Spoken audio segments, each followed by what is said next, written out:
ayan o, so this is the energy of blessings, mga kapiksi. Latag muna natin lahat. Especially guys, no, sa mga kapiksi natin na may mga negosyo, mga kapiksi. Kung kayo ay may mga business, negosyo, no, guys, parang mag-i-strive, tawag dito, parang aangat yung mga benta nyo. Parang meron kayong mga susubukan ng mga bagong strategy, mga marketing strategy, ganyan, para sa mga negosyo nyo, and parang magkiklik yung mga strategies na yun, mga kapiksi, and magdadala ito ng more blessings sa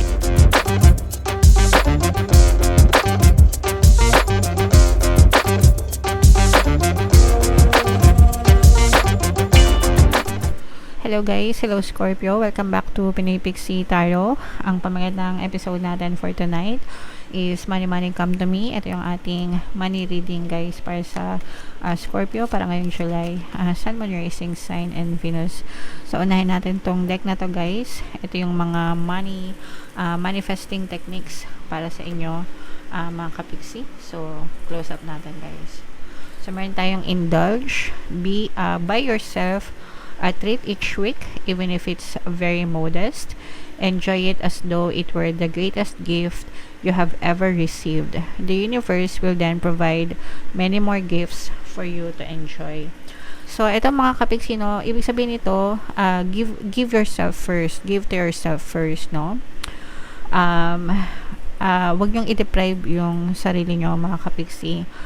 Deserve nyo, no? Deserve nyo yung mga magaganda sa buhay. So, i-treat nyo, no? I-treat nyo yung sarili nyo, mga kapiksi, para ma-motivate kayo, no? Especially kung masipag naman kayo and talagang nagsisikap kayo sa buhay nyo, nagtatrabaho, nagbabanat ng buto, di ba? May mga times kasi, di ba, na ikaw nagtatrabaho ka, lahat binibili mo para sa mga anak mo, sa pamilya mo, sa mga magulang mo, sa asawa mo, no? Tapos pagdating sa'yo, halos wala ka nang mabili, halos tinitipid mo na yung sarili mo, pero pag sa kanila ang mamahal, ang gaganda, di ba? So okay lang naman yon guys, depende sa trip nyo, di ba? Pero wag nyo pa rin kakalimutan yung sarili nyo. Treat each week, treat yourself, mga kapiksi. Kahit hindi each week, mga kapiksi, no, kahit merong iba every payday, no, kinsenas katapusan, yung iba naman iniipon big time, no, 6 months, 1 year, tapos nagta-travel sila, yun na yung mga treat nila sa sarili nila. Yung iba naman talagang nagfo-fine dining, ganyan, kape-kape, whatever, mga kapiksi, kahit anong peg nyo, basta i-treat nyo yung sarili nyo, guys. Pwedeng mga material na bagay or pwedeng mga services, ganyan, whatever, basta masaya kayo, masaya sa pakiramdam nyo, mga kapiksi. Hindi naman kailangan mamahalin, guys, no? Pwedeng kahit aba-aba lang, di ba? Ang importante is you feel good, no? Na parang tinitreat mo yung sarili mo, and the more na na-enjoy mo yon, the more na reregaluhan ka rin ni universe ng mga bagay na deserve mo sa buhay mo, Scorpio. Alright, so wag nyong maliitin yung sarili nyo, guys. Wag nyong i-take for granted yung sarili nyo, no? Kung binibigyan nyo yung mga mahal nyo sa buhay, dapat binibigyan mo din yung sarili mo, okay? Alright, so comment down below, Scorpio, if feeling nyo naka-resonate kayo dyan. Tingnan natin yung ganap sa inyo, guys. Shuffle ko to, habang sinashuffle ko to, panoorin nyo muna yung video natin regarding sa ating paano mag-manifest ng abundance video course. Kapiksi, sawa ka na ba sa mga struggles at hirap sa buhay mo? Masipag ka ba at masikap sa buhay ngunit hindi ka pa rin umaasenso? Ilang beses ka na bang nag-attempt mag-negosyo at mag-invest pero palagi ka pa rin nalulugi? Sa pagkakataon na ito ay maaaring may subconscious beliefs ka na nagiging balakid sa iyong pag-unlad at pagyaman. Introducing, paano mag-manifest ng abundance video course. Dito ay matututunan mong ma-overcome ang mga balakid mo para tuluyan ka ng umunlad, umasenso, sumagana, maging matagumpay, successful at maswerte sa iyong kabuhayan, pera, trabaho, negosyo, salapi at kaperahan ng bonggang-bongga. Dali, mag-send na ng email sa pinoypixie@gmail.com at simulan na ang iyong pagyaman ngayon. Alright, so sa lahat ng gusto mag-avail ng course, guys, naka-flash sa screen nyo. Una, meron tayong paano mag-manifest ng abundance video course. Meron din tayong paano mawala ang third party at magkaroon ng harmonious na relationship. And meron din tayong paano pabalikin si ex-revised breakup. So sa mga interesado, guys, mag-send lang kayo ng email sa pinoypixie@gmail.com. So, Scorpio guys, kayo ay represent ng King of Cups. Ito yung ating money energy guys. So, latag natin yung spread nyo. And sa mga naghahanap guys ng mga pampaswerte na lucky charms, lucky bracelet, may mga items na makikita kayo sa description box nitong video. Check nyo lang yung mga items doon mga kapiksi. Pwede nyo rin i-check out kung gusto nyo guys. So, eto guys, this is both negative and positive, no? Although, papunta ito actually sa positive mga kapiksi kasi for some of you, guys, nakikita natin na maaring nagkakaroon kayo ng parang marami kayong responsibilities masyado sa buhay nyo pagdating sa kaperahan. Marami kayong pasan, marami kayong obligasyon, no, mga kapiksi, and parang medyo nabibigatan na kayo, guys, dito sa mga pasanin na to, especially kung breadwinner kayo, cargo nyo yung pamilya nyo, mga kapiksi. So, yun yung nakikita natin sa negative. Pero, kahit na may mga mabibigat kayong dalahin, mga kapiksi, nakikita rin natin yung pagiging responsible nyo, no? Kumbaga, parang hindi nyo rin naman matitiis yung mga pamilya nyo, na hindi kayo magbigay sa kanila or hindi kayo magtrabaho para sa kanila kasi masaya naman kayo sa ginagawa nyo and ginagawa nyo yon out of love, mga kapiksi. And ang maganda dito guys is parang naghahanap kayo ng solusyon, no, para mapagaan, no, yung inyong mga responsibilities sa buhay or para hindi naman sa mapagaan pero matugunan, no, matugunan yung tamang pangangailangan ng mga kapamilya nyo, mga kapiksi. Yeah, so wala naman ako nakikitang hindi maganda dito guys, except sa siguro medyo napapagod yung iba sa inyo.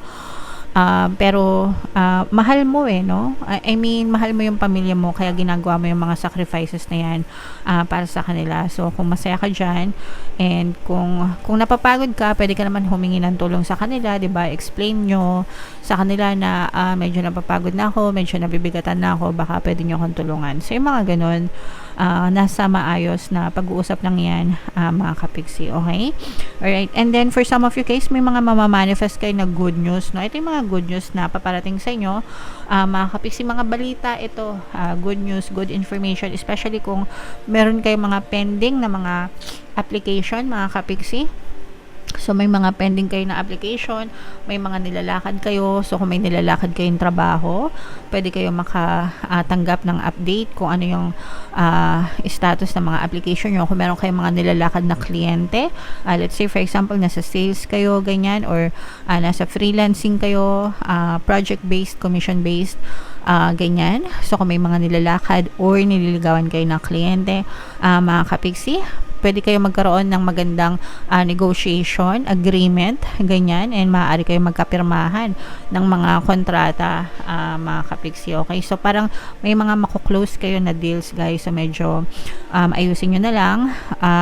Always mag-affirm, guys, no? Everything is always working out in my favor, especially kapag nakikipag-negotiate kayo, guys, sa mga presyo, mga kontrata, no? Importante na nag-affirm kayo niyan para kahit ano pa yung kalabasan na desisyon, palaging pabor sa inyo, mga kapiksi, okay? And tiyaga-tiyaga lang, mga kapiksi, no? Pag may tiyaga, may nilaga. So, isa yan sa mga kasabihan na swak sa mga sitwasyon nyo ngayon, Scorpio. Ayan, no? So, this is the energy of blessings, mga kapiksi. Latag muna natin lahat. Especially, guys, no, sa mga kapiksi natin na may mga negosyo, mga kapiksi. Kung kayo ay may mga business, negosyo, no? Guys, parang mag-i-strive, tawag dito, parang aangat yung mga benta nyo. Parang meron kayong mga susubukan ng mga bagong strategy, mga marketing strategy, ganyan, para sa mga negosyo nyo, and parang magkiklik yung mga strategies na yun, mga kapiksi, and magdadala ito ng more blessings sa inyong more income, ganyan. So, pinagpapala yung mga negosyante ngayon, guys, kahit na anong klaseng negosyo meron kayo, mga kapiksi. So, ito, i-main nyo na yan, mind business, good business, successful business, blessings, pagpapala, kasiganaan. Ito, guys, medyo maghanda kayo, medyo mag-ipon kayo, mga kapiksi, kasi maaaring meron kayong pagkagastusan, guys, no? ngayong buwan ng July. So, yung mga expenses na yan, usually naman yung mga emergency, pag may na-hospital, pagka may nagpa-doktor, di ba? O kaya naman may nasira sa bahay nyo, nasira kotse nyo, ganyan. Parang, kailangan nyo mag-shell out ng pera, kailangan nyo maglabas ng pera, mga kapiksi, and medyo masakit sa ulo ng iba sa inyo, guys. Kaya importante talaga na nagkakaroon kayo ng emergency funds, guys, no? 6 months to 1 year na equivalent ng sahod nyo, dapat ganun yung emergency funds, laman ng emergency funds nyo, mga kapiksi. Again, pang emergency yon, okay? Alright. So, paghandaan nyo na lang, mga kapiksi, para just in case na kailanganin nyo ng pera, meron kayong madudukot, guys. Okay? Pero overall, guys, super positive ng inyong money energy, no? So, i-mind nyo na to, guys, itong mga blessings na to. Mind blessings, pagpapala, kasaganaan, stable na business, itong mga magagandang kontrata, mga good news, guys, sa kaperahan, no? Yan, i-mind nyo na yan, guys, sa comment section. Yan yung mga positive energies na nakita natin para sa reading nyo, Scorpio. Okay? Alright. So, comment down below if nakaresonate kayo, guys. And for more tarot readings, ito yung playlist nyo. Ito naman yung ating success stories ng paano mag-manifest ng abundance video course. Thank you for liking, sharing, and subscribing, mga kapiksi. See you next time. I love you all. Have a nice day. Bye-bye.